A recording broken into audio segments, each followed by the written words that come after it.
Quero aproveitar que o pessoal da rádio está de volta e já trazer um outro tema aqui. Antes, mandar um abraço para o Marco, que é apicultor lá de Itapetininga. Opa! Itapetininga, interior de São Paulo. Já morei lá. O pessoal fala correndinho, chovendinho, xé.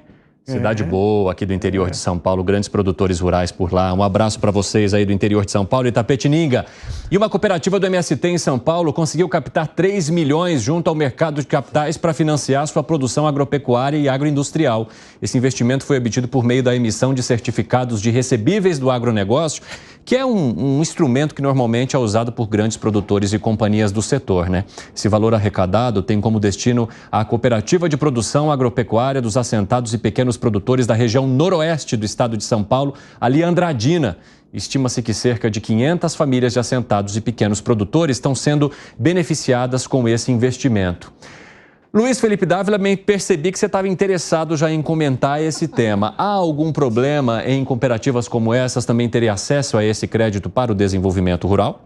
Não, eu aplaudo eles se tornarem capitalistas. É uma maravilha. Tem acesso ao mercado, tem acesso ao capital, vai ter que dar retorno sobre investimento, vai ter que vender produto, vai ter que pensar em margem de lucro. É um espetáculo. Isso é uma forma de transformar esses produtores rurais em capitalistas do agronegócio. É uma maravilha. Amanhã, quem sabe, eles se entusiasmam, começa a crescer de produção e amanhã vai ser mais um caso de sucesso. Ótima iniciativa. E aí, Fábio Piperno, estamos falando aqui, né? Já é um caso de sucesso, mas como isso também coloca o MST em relação ao que o mercado quer e espera? Mas eu quero entender o seguinte, qual é o assentado que tem um lote de terra e produz que não se tornou, por consequência disso, um capitalista? Todos eles têm que ir para o mercado para poder se manter, para poder ganhar a vida. E, aliás, eu só queria lembrar uma coisa.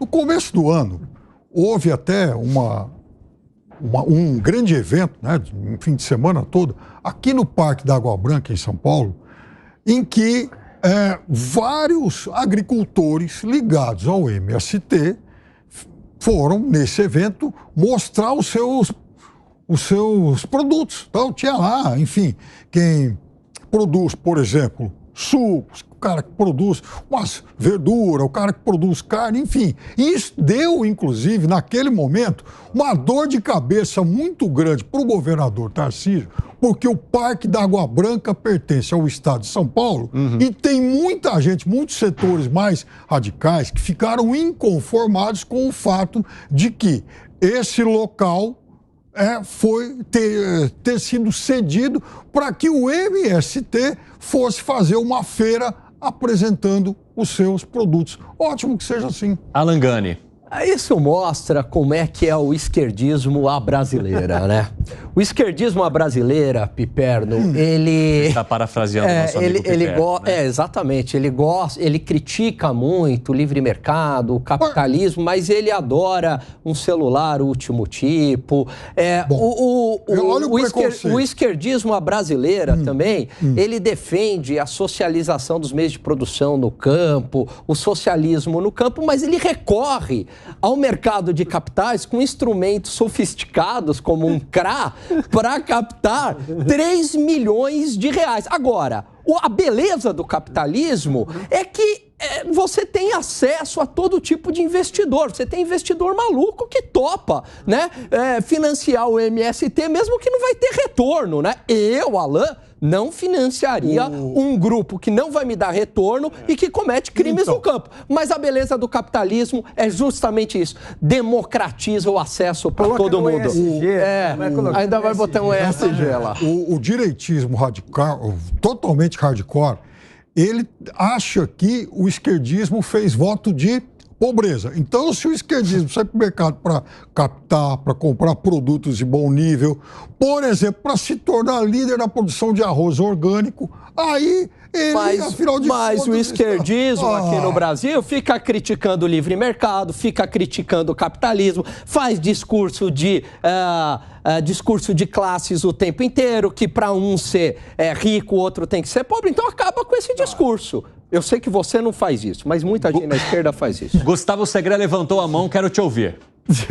É o neossocialismo, Evandro. Neossocialismo. Vocês gostam de espizinhar, né? Nós gostamos, sim. E fiquei preocupado por uma questão. Hoje Qual? é feriado.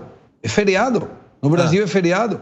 Aqui na Argentina também é feriado, mas o Piperno está aí. Não, aqui Você, é feriado Piperno, no estado de São Paulo.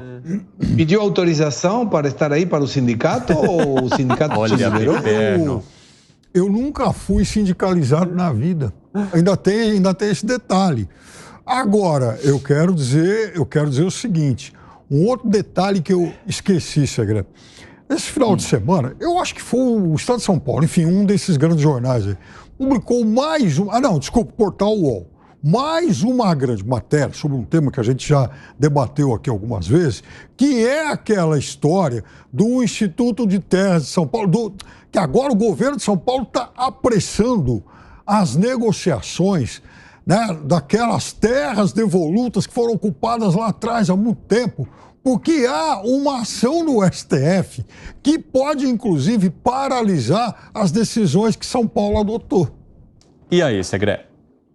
Não, mas o que isso tem a ver com o que a gente estava falando? Eu não sei. Não, que são fazendas que foram ocupadas por grandes proprietários, enfim, pessoas que se tornaram grandes proprietárias e que hoje, de acordo com essa lei aprovada aqui em São Paulo, podem regularizar posse aí de 30, 40, pagando até 90% de desconto. Eu vejo errado. Se alguém entrou numa terra que não era dela e depois se faz uma lei para normalizar essa situação com 90% de desconto, eu sou contra. Mas fiquei pensando no seguinte: esse pessoal do MST que está apreciando as bondades do capitalismo, eu volto a pensar assim: será que alguém deles vai falar, hoje é feriado, não vou trabalhar? Sabe o que acontece? As pessoas que colocam o seu risco do bolso, e nesse caso, eles têm investidores, mas eles têm que responder a esses investidores, não é fundo perdido. Então, ele possibilita com recursos de terceiros a alternativa deles produzirem a terra. Acho maravilhoso, mas você vai ver como eles, a partir do momento que começam a produzir para eles mesmos, e em detrimento e em função do seu próprio risco, não tem feriado, não tem final de semana. Bem-vindo, MST, assim funciona o capitalismo. A gente trabalha muito para ganhar mais. E se você não quiser trabalhar, não reclame, meu amigo, porque para isso está o neossocialismo. Perguntaram aqui se tem algum movimento parecido na Argentina, Segredo. Tem, sempre tem. A esquerda se prolifera por todos os lugares. Inclusive, tem agora uma ameaça dos órgãos, das organizações sociais, que já falaram para Milei que vão paralisar o país se ele cortar os benefícios. Olha como é interessante. Se tem gente que ganha sem fazer nada, eles não querem perder esse benefício. E o benefício, na realidade, não está na forma em que se otorga o plano social, senão nos intermediários. E os intermediários é que manipulam as pessoas. O outro dia teve, e resumo com isso, Evandro, me desculpa que estou me estendendo, mas teve uma coisa muito interessante. Teve uma marcha pró-Palestina. Aí o repórter perguntou, o que vocês defendem? E a maioria das pessoas falaram, não sabemos, eu não sei nem de quem é a bandeira. Me deram a bandeira porque se eu não venho a reclamar a partir ou contra isso, eu perco a minha ajuda social. Olha como é utilizado a necessidade das pessoas para irem defender causas que nem sabem o que eles estão defendendo só porque eles recebem um plano social. O que foi, Davi? É isso aí, Segredo. Olha, onde tem peronismo, petismo, tem MST. E o que é o MST? É a sigla do Ministério de Segurar na Teta do Governo. É esse que é MST. O que define a esquerda da direita é o MST. É o Partido de Segurar na Teta do Governo. É isso. Quando a coisa aperta. E o que define a direita é quando dá errado no mercado, você tem que curar suas feridas, arregaçar a mão e começar tudo de novo. Essa é a diferença.